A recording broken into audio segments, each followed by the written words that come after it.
Right, in today's video, I'm going to show you how to put exhaust wrap on headers like I've done on mine. And I'm going to tell you the reason we do it and a little bit about where it comes from. I'll put timestamps below the video, so if you just want to know how to do exhaust wrap, you can jump straight to that or whatever. And if you're new to the channel, hit that subscribe button for more content like this. My right leg's getting really hot at this speed. Something to do with that exhaust pipe right near it. I might put some wrap on them.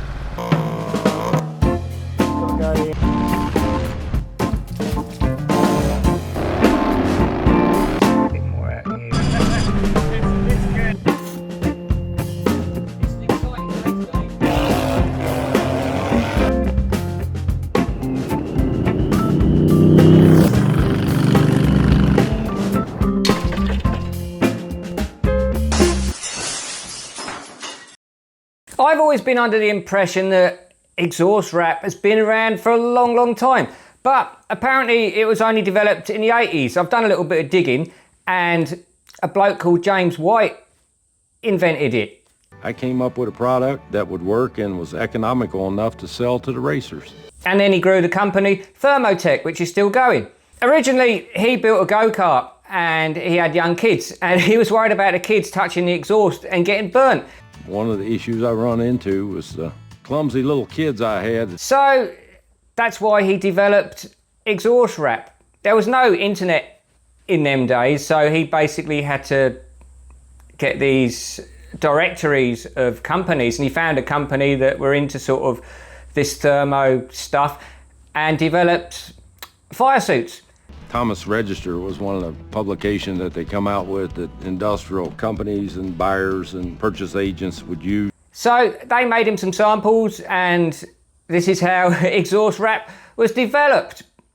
So why do we use exhaust wrap? Well, in my case, I'm using it because my legs were getting hot because of this silly shape on this exhaust here.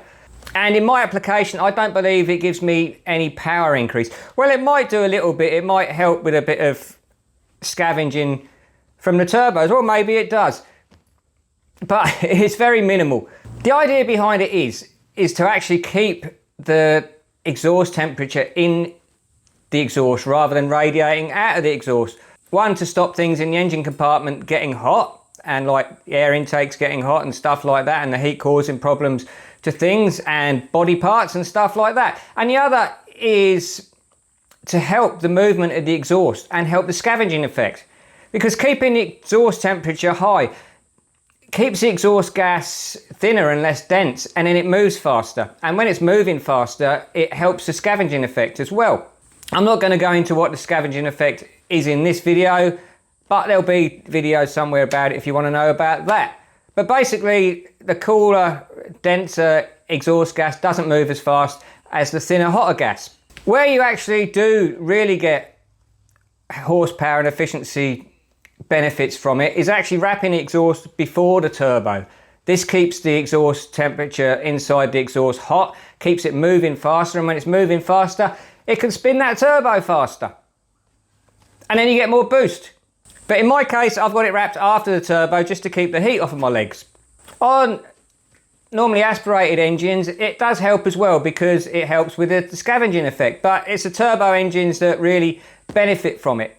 So there's not much to it really. It's a very simple thing and it does a simple job, and it's pretty simple to install as well. One thing I will touch on is the way people go on about, oh, it destroys your exhaust pipe and stuff like that. What it does is when it's wet, it's not actually waterproof, so water and moisture will get through it to the exhaust pipe.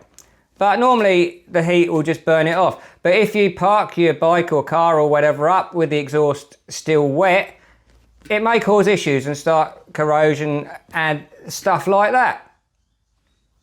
But generally, if it's kept dry, it's not a problem at all. I'm not sure how it would go on a two-stroke motor though. Maybe on the initial head a little bit, but as far as the expansion chamber goes, two strokes work a little bit different. I think they're more about like sonic pulses and the way it bounces back off the design of the combustion chamber, and probably wrapping that in exhaust wrap would actually affect that. I'm not sure. I'm no expert on it. Maybe you are. Comment in the comments, let us know. Right, I'll show you how I put it on then.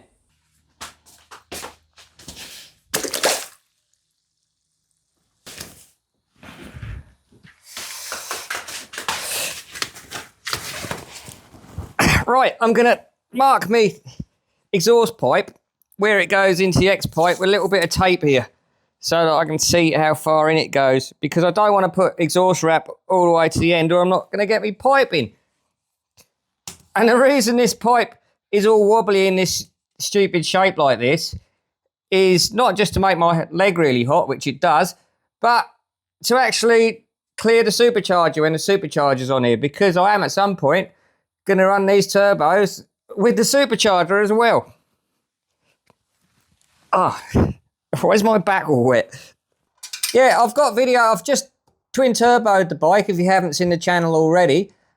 And before that, I had a supercharger on it just here, a Roadtrek supercharger. So if you haven't seen the channel before, hit the subscribe button and you can go back and look at them. Watch this video first though.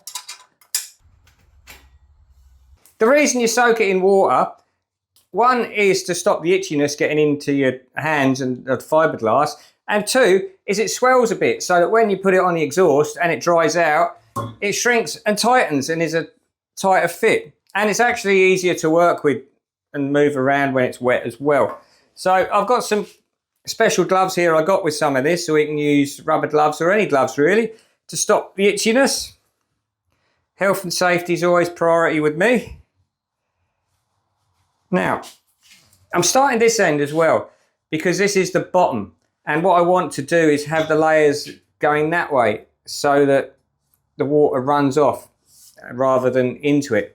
Also, this is a thing for wind as well. If you've got sort of exhaust pipes going a certain direction, you'd rather have the wind go over it so it doesn't tend to lift it and fray it more. I don't know if that actually happens, but this is what the experts say. So I'm just going to wrap this round here once. Oh, I folded the end over as well. That helps to stop it fraying. It gets done in a minute. I'm going to wrap that round there once and stick a zip tie on it just to hold it here while I do it. If you find you're getting value from this video and it's helping you, or even if you just like it, well, help me to bring you more content like this and help other people, help me grow the channel. You can do that by liking this video, by subscribing, or there's also super thanks. That actually gives me a little bit of funding to help grow the channel. And of course you can comment, that always helps the algorithm. And I do get back to all my comments. And now it's just a case of pulling it tight and wrapping it round. I normally wrap it with something like this, which is, I think it's 2-inch tape. I leave about 1/2 inch, I try and sort of wrap it over, but it's up to you how you want it to look. If you get thinner tape, like 1-inch tape, it looks a bit better and you can cover it, but it doesn't cover as quick. So you use less tape with the wider stuff. But then it all depends how you wrap it and how you like the look of it.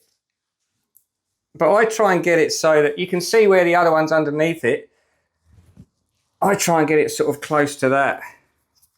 I'm no expert at this, by the way, but I have done it a few times. And I've got my exhaust pipe in the vise, which isn't really tight enough. Let's tighten that, shall we?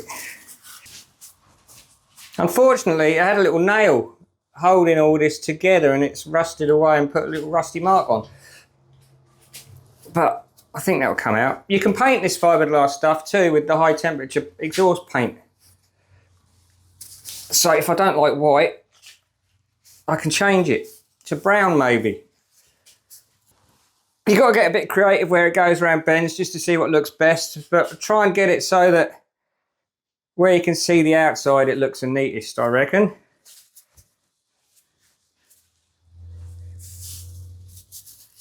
But I do like the white stuff. It looks quite vintage, retro, whatever you like to call it. Yeah, it's a shame about them little rust spots. Yeah, it's not rocket science. Right. It's probably where it came from. I'm sure someone will correct me on that. Yeah, look, it's a nail goes all the way through that. That's... Oh, I'm going to run that over.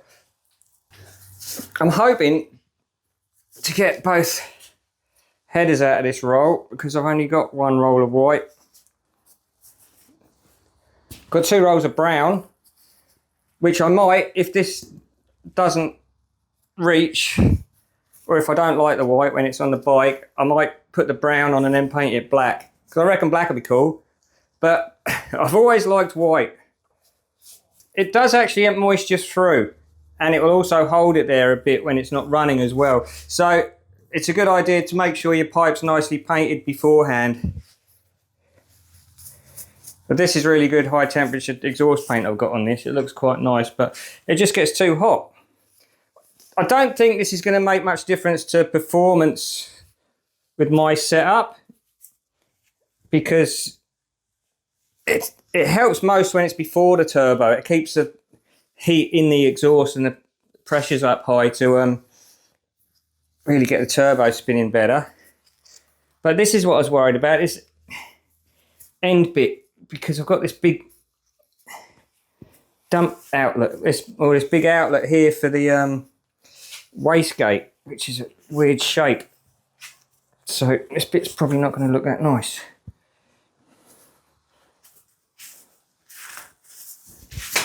There's plenty of people out there who'll be going, none of it looks nice. You either love this stuff or hate it. I like it. Oh, that's gone round there all right. And to finish off, I've cut that well so that ends right underneath. Just fold it as well to stop it fraying. And then I'm going to hold that with another zip tie, which is way too small. Let's get another zip tie.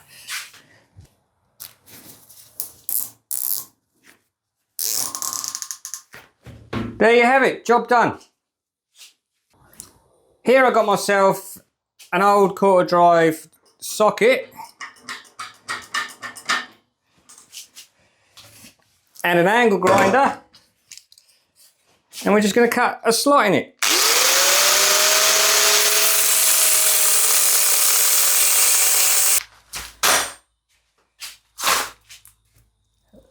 And now we're going to use the proper metal clips for holding this on. So where's the outside? The outside of the bike's here, so I really want that bit around there.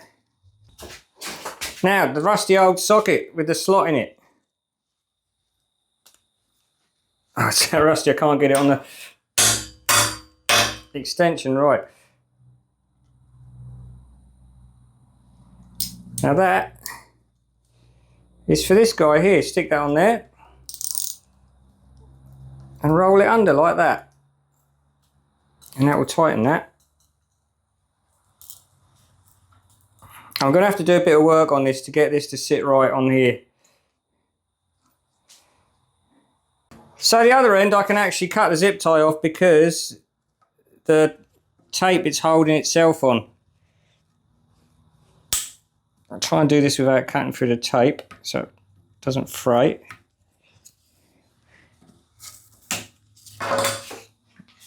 I'll just put my metal tie in there, poke that through there like that. Pull him as tight as I can.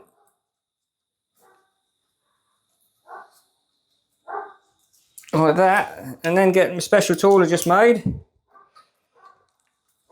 and wind it under like that, and that'll pull that tight.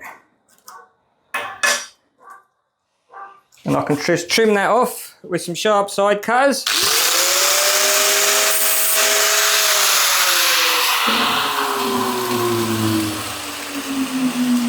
Which I don't have. Tuck that under there and give that a little tap like that. And the other side, which you'll see, is around there. Alright.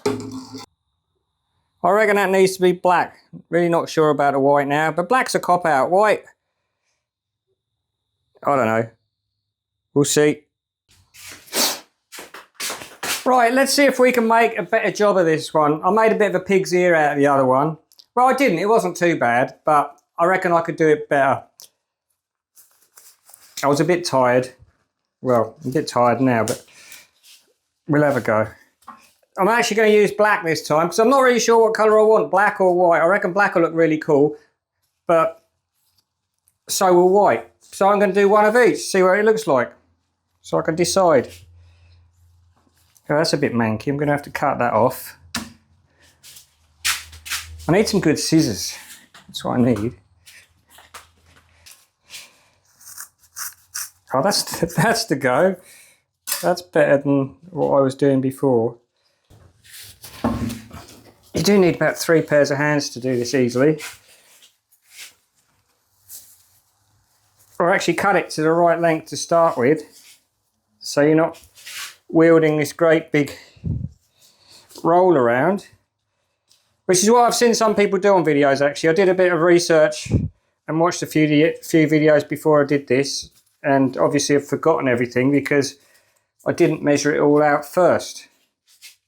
And there is an easy way to do that. Let's do that, let's give it a go. Right, so this is the way of doing it, by measuring it out first, so you're not wielding this great big lump around. You need to wrap it around sort of 1.5 times, I reckon, or sort of, yeah, just over 1 time, so you can see how long it is, and that's how long the pieces you want are. I'm going to fold that over there, and this other little bit I cut off, I'm going to see how many times I need it to sort of go around. So it'd be 1, 2, 3. Let's go 22. Oh, so how long was that? Oh, it is folded over too. So that's 1.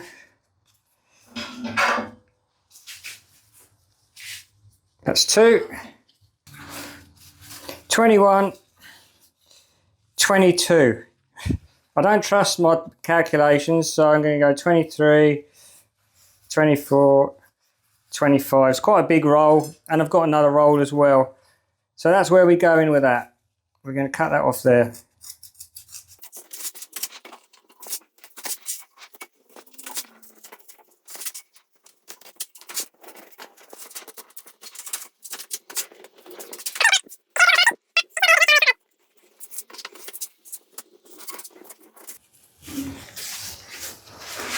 But yeah, I'm spending a lot more time on this one and getting it nice. This is actually a nicer pipe as well, because the other one's all that silly wobbly shape. And as it happens, it only just reaches, so I'm glad I went them extra ones. Well, it's actually perfect, near enough. It's hard getting it on this end bit here because of the weird shape. This is why I might do it and start from the other end. These won't be going the right direction, but that's not really a big problem for me. There, that one's a whole lot better. I've just got to sort this end out, and Bob's your uncle. Now the question, black exhaust wrap or white exhaust wrap? Really don't know.